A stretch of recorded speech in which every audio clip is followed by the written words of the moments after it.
Lo típico de estos cursos es empezar un poco definiendo qué es la hipnosis, porque ya sé que muchos habéis estado conmigo en el curso de la Universidad Autónoma de Cataluña, pero como otros no habéis estado conmigo, pues tenemos que empezar poniendo una base. Y a mí sí que me gusta empezar con una base sólida, porque luego tenemos que coger y con todo eso que vamos aprendiendo, seguir construyendo cosas. Mirad, yo llevo muchísimo tiempo trabajando con el tema de la hipnosis. He hecho muchos cursos, he asistido a muchos cursos como oyente y todavía no tengo una definición que pueda ser lo suficientemente capaz de explicar qué es la hipnosis. Porque hay muchas cosas de la hipnosis que vemos sus resultados, pero no sabemos todavía cómo actúa o cómo afecta a lo que es el comportamiento. Sí que es cierto de que hay mucha gente que tiene pues, ideas parecidas a lo que es la hipnosis. Se ha hablado desde la perspectiva de la hipnosis, desde una perspectiva psicofisiológica, de que todos esos cambios que se originan son cambios debidos a alteraciones del sistema nervioso, a alteraciones en el tema de cómo el sistema nervioso central pues, puede inhibir o puede activar diferentes zonas del cerebro. Desde la perspectiva psicosocial, pues se habla de que la hipnosis sobre todo es una sensación que ocurre cuando hay una expectativa, una motivación, hay una credibilidad en la persona que está haciendo la hipnosis. Son más motivos sociales, por así decirlo. En el fondo, todas estas teorías se podrían resumir en dos. En la teoría del estado, que dice que la hipnosis es un estado alterado de conciencia, y en las teorías del no estado. Las teorías del estado alterado de conciencia dicen que la hipnosis es una percepción, una situación estable en el tiempo y que las diferencias individuales se deben a factores genéticos y últimamente también se están haciendo algunas alusiones de que hay una modulación en cuanto a esas capacidades heredadas que dependen de la infancia, de cómo se haya desarrollado en ese momento la persona a través de las personas de autoridad. Cuando una persona pues tiene en la infancia toda una serie de input o de implicaciones con gente de autoridad, con gente que en ese momento ha tenido relaciones de dependencia e independencia, puede haber una mayor o menor implicación a la hora de seguir sus gestiones. Bueno, en definitiva lo que nos dice la teoría del estado es que es algo que no es normal en nuestra vida, que es un estado alterado de conciencia, que no ocurre de forma espontánea y que de alguna manera pues tiene que seguir un proceso. Y luego las teorías de un estado que hacen mucho más hincapié en lo que podríamos llamar los temas motivacionales o donde los temas sociales, como puede ser la expectativa de entrar en trance, la información coherente que tengamos en ese momento de la hipnosis, lo que puede ser la credibilidad en la persona que está haciendo la hipnosis, todos esos factores influyen a la hora de que una persona tenga esa capacidad de seguir sus gestiones y que se deje influir para producir cambios a nivel de comportamiento. Lo que sí que hay una unanimidad, en señalar que bajo el estado de hipnosis se producen toda una serie de fenómenos que alteran la capacidad de la persona para percibir, para tener una mayor capacidad de aprendizaje. Hay fenómenos perceptivos de atención, de aprendizaje, de creatividad. Por lo tanto, tanto la teoría del estado como la del no estado al final acaban reconociendo de que se produce un cambio. Y con la hipnosis lo que buscamos es producir un cambio. Un cambio a nivel de percepciones, un cambio a nivel de atención y que luego esos cambios puedan repercutir a la hora de producir comportamientos que sean mucho más adaptativos y que nos permitan mejorar la funcionalidad en todas las áreas, en las áreas sociales, emocionales, personales. De hecho, la hipnosis es uno de los procedimientos más antiguos que se conocen en cuanto a lo que es la comunicación y la influencia.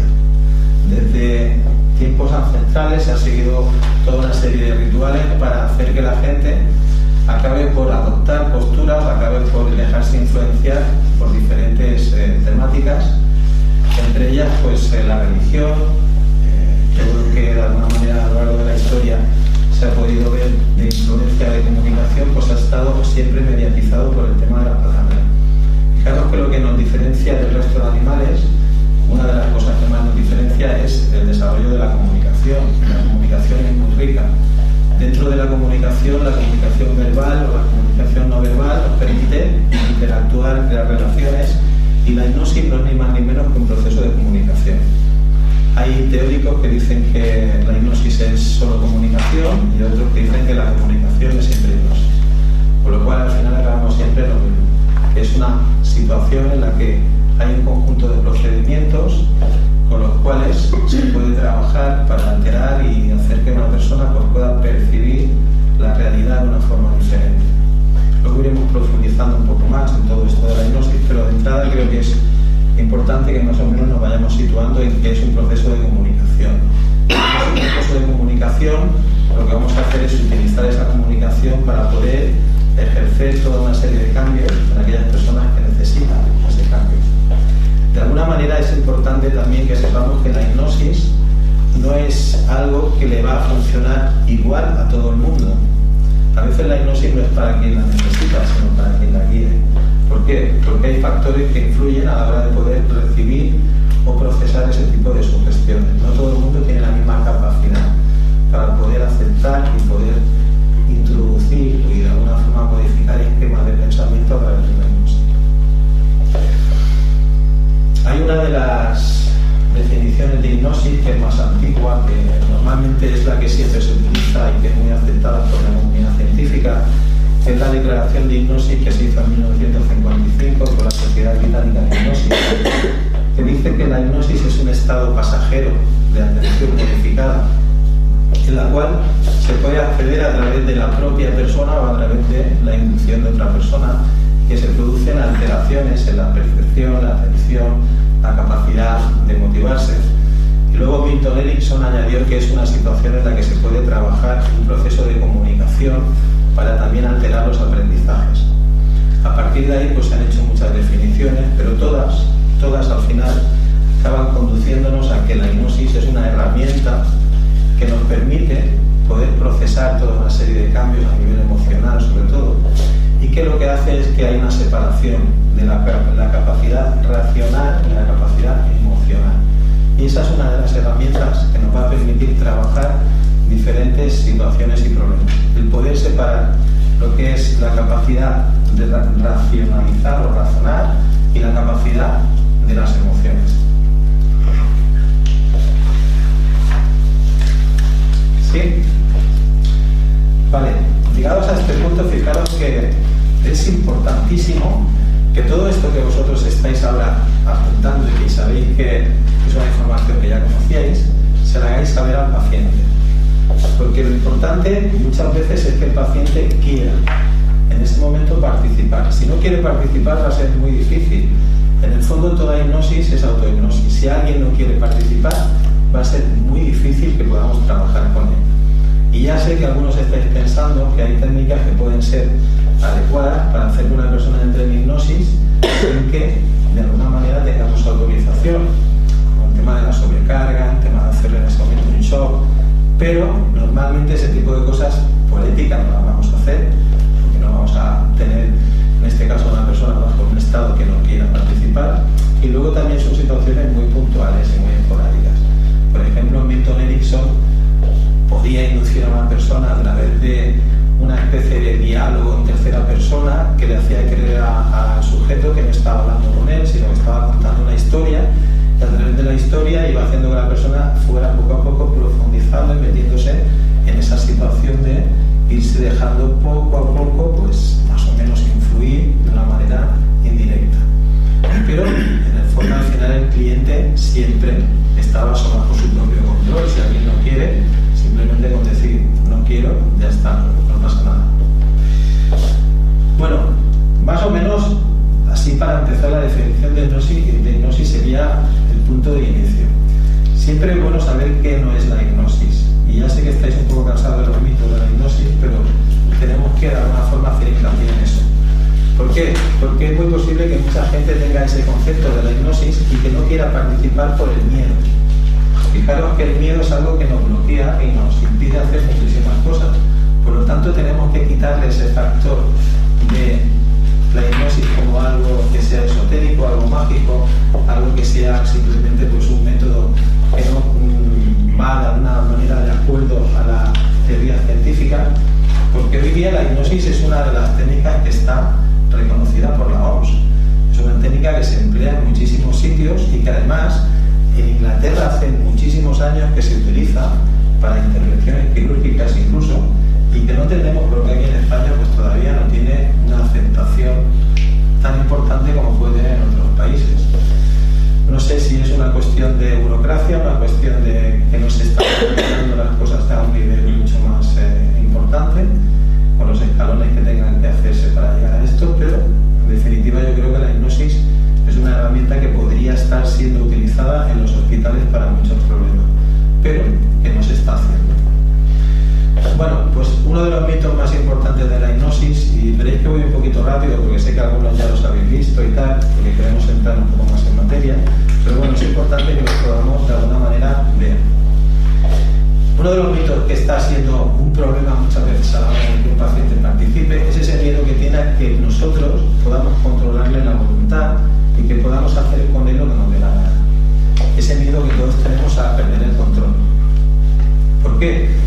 Pues porque en la tele, en los espectáculos, se ve sobre todo el tema de hacerles hacer la gallina, hacerles hacer el ridículo, y al final ese sentimiento de vergüenza pues nos impide muchísimas veces dejarnos llevar, sentir esa sensación de nos van a hacer el ridículo, voy a quedar fatal. Nunca una persona que esté siendo inducida a una hipnosis va a permitir que le hagan hacer algo que realmente no quiere hacer. Lo único que pasa es que normalmente una persona se desinhibe y puede reducir ese factor crítico que muchas veces está siendo pues un tema de dogma social, ¿no? El tema de miedo a la vergüenza, miedo al ridículo, rebajamos un poquito ese nivel y podríamos decir, para entendernos así, no quiero que esto sea simplemente como un sinónimo, que es como cuando te tomas 2 copitas y vas un poquito aquello alegre y entonces tienes un poquito menos de vergüenza, te desinhibes un poco. Pero evidentemente nadie va a hacer nada que vaya en contra de un valor ético, de un principio moral importante. ¿Qué quiere decir esto? Que si una persona sale a un espectáculo o a algún sitio donde estén haciendo algo de hipnosis voluntariamente, de entrada ya sabe que cuando sale voluntariamente pues va a tener que hacer algo delante del público. Seguramente que ya tenga cierta tendencia pues a ser un poquito abierto o abierta y no tener ningún tipo de miedo o de vergüenza. Y después que también deja un poquito en manos del hipnotizador algunas sensaciones, como por ejemplo el hecho de que le hagan hacer algo siempre se escuda con que, bueno, como me lo han dicho que lo haga y estaba en hipnosis, pierdo un poquito ese sentimiento de vergüenza. Pero evidentemente que si le mandan a hacer algo que sea muy, vamos a decir, molesto a nivel social, a nivel ético, a nivel moral, no lo va a hacer. ¿No? Si, por ejemplo, pues yo saco a alguien a hacer una hipnosis y le digo, mira, ahora cuando terminemos te vas a ir al bar de al lado, te vas a tomar un café y te vas a pagar. Si eso lo ha hecho más de una vez, no va a tener problemas en hacerlo, porque no va a ir en contra de un principio moral. Pero si eso no está dentro de su comportamiento, lo primero que va a hacer es abrir los ojos y decirte, yo eso no lo voy a hacer. Y en el momento en que te dice eso, es porque está bajo control de todo lo que está pasando. Si le mandas que vaya a una librería, se lleva un libro sin pagar y no lo ha hecho nunca, lo típico que a veces se ve en las películas de que, bueno, pues les mandan a hacer cosas como cometer un asesinato o hacer alguna cosa así. Evidentemente que eso es totalmente incierto. Nadie va a hacer algo tan extremo como hacer un asesinato si no tiene en ese momento pues un instinto asesino y es un asesino a sueldo que se dedica a eso, no le produce ningún problema. Si no, no lo va a hacer. Este es uno de los mitos que hay que trabajar mucho para que la persona deje en ese momento de oponer resistencia. Lo que hace que una persona no entre en hipnosis es la resistencia que opone. Otro de los mitos es el tema de sentirse en ese momento con la sensación de que va a divulgar todos los secretos o que no va a haber forma de poder callar alguna cosa que tiene en ese momento pues intención de no decir, ¿no? Nadie va a contar nada que no quiera contar.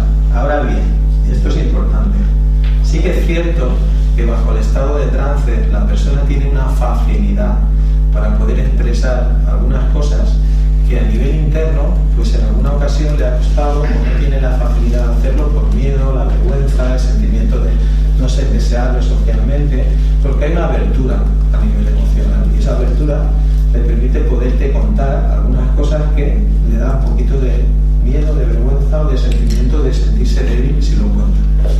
Pero evidentemente que no te va a contar nada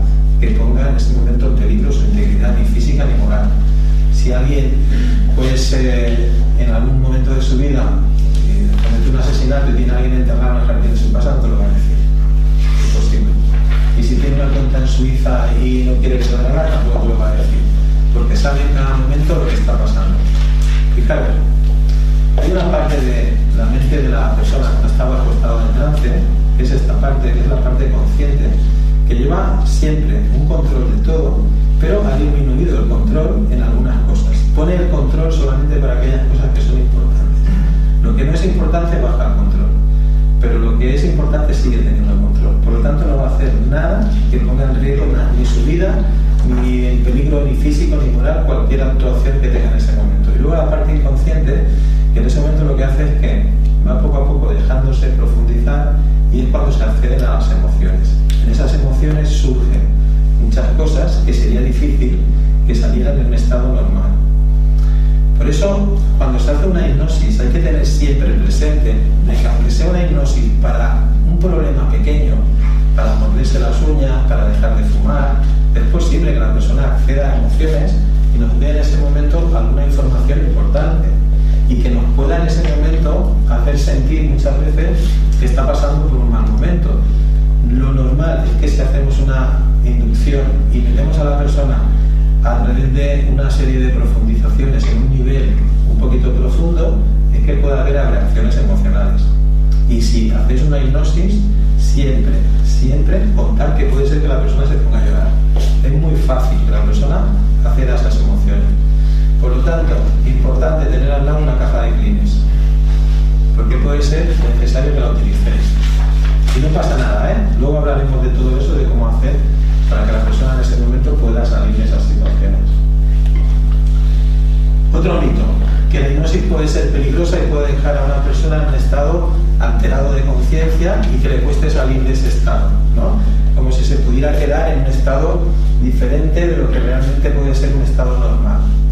Fijaros, aquí lo importante es que la persona sepa que la hipnosis no es ningún estado que sea diferente a otros estados que hemos tenido a lo largo de nuestra vida. Porque en el fondo, la hipnosis, y esto es algo que la gente confunde, no es un estado de relajación. Con la hipnosis se puede llegar a un estado de relajación, pero lo importante es que con la hipnosis se consigue un estado de atención focalizada, de concentración. Y esa concentración nos permite trabajar de una manera mucho más directa muchos problemas, situaciones y traumas o conflictos emocionales que tenga la persona. Pero no tiene por qué una persona cambiar a un estado de relajación tan profundo que se quede ni enganchada ni que se quede con una situación anómala. ¿Por qué? Pues porque los estados de conciencia alteradas lo hemos tenido siempre a través de nuestra vida cotidiana. Los típicos ejemplos de estás haciendo algo, estás tan ensimismado o ensimismada haciendo algo que hay una parte de tu conciencia que está desconectada. ¿Y eso quiere decir que estés ya sin poder utilizar los 5 sentidos para otras cosas? No, los has puesto en stand-by y le estás dedicando una parte de esa capacidad que tiene tu mente a hacer esa cosa en concreto. Por ejemplo, a todos nos ha pasado que a veces te pones a ver la tele y estás tan metido en la tele que viene alguien, te habla y no lo escuchas. Y te tiene que decir, ¡hey! Entonces reaccionas y dices, ¿qué? Y en el momento en que estabas viendo la tele, no es que estuvieras desconectado del mundo exterior, es que tenías una atención focalizada en eso y una gran cantidad de recursos los estabas dedicando a eso. Pero evidentemente que estabas atento. Si en alguna situación, como por ejemplo, lo típico, vas conduciendo con el coche por la autopista y cuando llegas al peaje dices, ¿cómo he llegado hasta aquí? No me he dado cuenta de que esto que has hecho 20, 30 kilómetros y tomas conciencia de que estás en el peaje cuando has parado el coche. ¿Qué ha pasado ahí? Has hecho un cambio de carril, has puesto intermitentes, has cambiado las marchas, has frenado, has cambiado la velocidad y sin embargo no te has percatado de cómo lo has hecho. Porque cuando nuestra mente tiene un comportamiento aprendido, lo hace de alguna manera automático y automáticamente lo que ocurre es que dejas de prestarle atención para poder hacer otras cosas. ¿Como qué? Como pensar en todos esos problemas que llevamos todos cada día y que muchas veces pues utilizas esos espacios de tiempo donde vas haciendo algo automático para intentar buscar una solución, plantearlos desde otra perspectiva, verlos de otra manera. ¿Estabas sin control cuando estabas conduciendo? No, estabas en control inconsciente.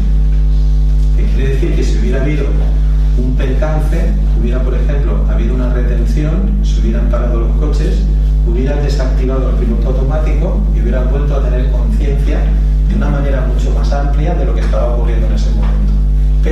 evidentemente, cuando estabas haciendo ese comportamiento estabas disociado. Había una parte de ti que conducía y otra parte de ti que estaba haciendo otra serie de cosas. Y eso lo hacemos muchísimo, en muchas cosas que hacemos. Lo que pasa es que no nos damos cuenta porque tampoco nos interfiere, nos produce ningún tipo de alteración en nuestro comportamiento. ¿Qué más? Mito de la hipnosis. Que una persona bajo estado de hipnosis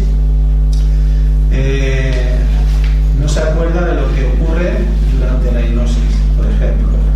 Esto es algo que es muy relativo, porque hemos visto que hay muchas veces que se hacen en los espectáculos o en algún tipo de situación hipnótica el hecho de hacerle olvidar alguna parte del fragmento de lo que se ha hecho, una parte de la historia. Bueno, mira, normalmente la persona se acuerda de todo.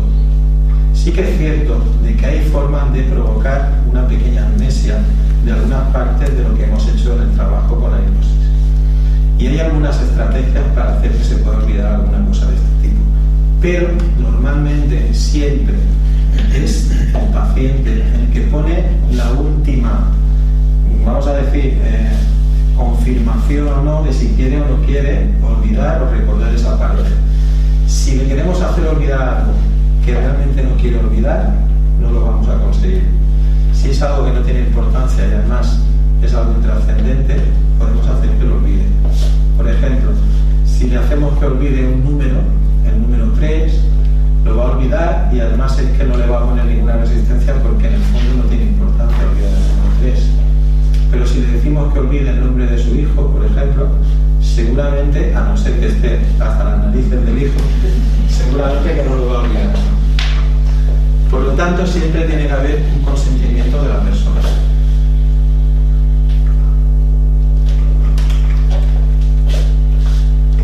Es muy típico lo del tema de hacer en las pruebas o en los ejercicios estos que se hacen antes de hacer una inducción más profunda, pues hacerle olvidar algo, porque también el hecho de hacerle olvidar algo, siempre que sea un poco inocente, que no tenga ninguna importancia, hace que aumente el grado de sugestión de la persona.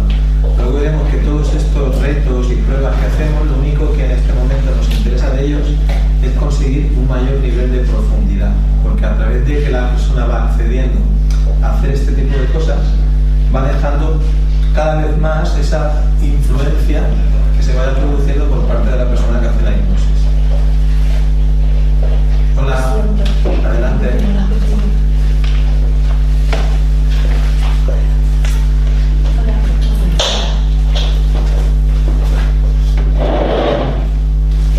¿Cómo te llamas? Irina. Hola Irina, te damos la bienvenida. Llevamos ya 2 horas de curso, te has perdido todo lo que... No, Barcelona está cortada por el coche no podía salir y me he vuelto coche otra vez. Todo el tren estaba buscando, GPS no coge y con el mapa. Lo siento, de verdad. No te preocupes, el primer día es el que... Sí, un poco caótico. Vale, estábamos hablando del mito de la hipnosis, del tema de no recordar las cosas que nos están ocurriendo durante la hipnosis. Fijaros, yo en alguna ocasión he hecho este tipo de ejercicios y en el fondo lo que hacen es lo que os decía, hacer que la persona tenga un mayor grado de credibilidad y que le sea más fácil luego acceder a una sugestión importante. Por lo tanto, se puede utilizar un poco como puente. Si le haces a una persona olvidar el número 3, va a tener una duración que va a depender un poco de cada persona. A lo mejor a los 20 minutos, a los 30 minutos vuelve a recuperar el número 3, porque no es algo importante. Por lo tanto, ¿se pueden utilizar las hipnosis para hacer lapsus o que la memoria en ese momento pueda verse modificada? Sí, pero tampoco es que sea algo que realmente tengamos que utilizarlo como una técnica para conseguir un beneficio de la persona. Se puede utilizar para crear un grado de profundidad. Si queremos que olvide un trauma o alguna cosa importante, normalmente lo que tenemos que hacer es que antes de que lo olvide lo haya superado. Porque si solamente lo hacemos que lo olvide, lo que no haya arrinconado, pues puede surgir en cualquier momento. Entonces, como técnica para hacerlo olvidar un trauma no sería lo más aconsejable. Porque lo que tenemos que hacer es que el trauma deje de ser un trauma y que lo pueda normalizar. Más mitos, que la hipnosis es para gente inteligente, ¿no? Pues todo lo contrario. Que la hipnosis solamente sirve para gente que es poco inteligente. suele ser una de las cosas que a veces pues, hace que la gente tenga esa idea de la hipnosis de algo esotérico, algo mágico, algo que sea simplemente pues, para gente que sea poco culta, gente que sea de pueblo, gente que... Lo normal es que al final veamos que es todo lo contrario, porque para que una persona pueda entrar en un trance hipnótico tiene que tener como mínimo una capacidad de atención y concentración. Si alguien no tiene la capacidad de atención o concentración suficiente, no va a poder seguir el procedimiento. ¿Quién son las personas que no pueden seguir procedimientos? Sobre todo las personas que tienen algún trastorno psicológico que les impide tener una atención, vamos a decir, focalizada. Gente que se dispersa mucho, es muy difícil que tengamos una hipnosis que pueda ser en ese momento adecuada. Por ejemplo, trastorno de déficit de atención es difícil, muy difícil, porque no te están atendiendo y se van de unas cosas a otras, dispersan mucho lo que es la comunicación y les cuesta mucho. Personas con demencia, Alzheimer, imposible hacer esa hipnosis. Si la coges en un buen momento, un buen día, a lo mejor puedes hacerlo un poquito, pero es cantidad de difícil porque la mente se le dispersa mucho. Pero bueno, en general, vamos a decir que el grado de inteligencia no tiene por qué ser un factor que altere el nivel de profundidad. Lo que sí que hace que una persona pueda o no pueda encontrar o hacer un trance suficientemente profundo es el tema de la capacidad de dejarse llevar, la capacidad de controlar. Las personas muy racionales, que son muy controladoras, tienen más dificultad para poder hacer un trance hipnótico, porque no quieren dejar en manos de nadie el control.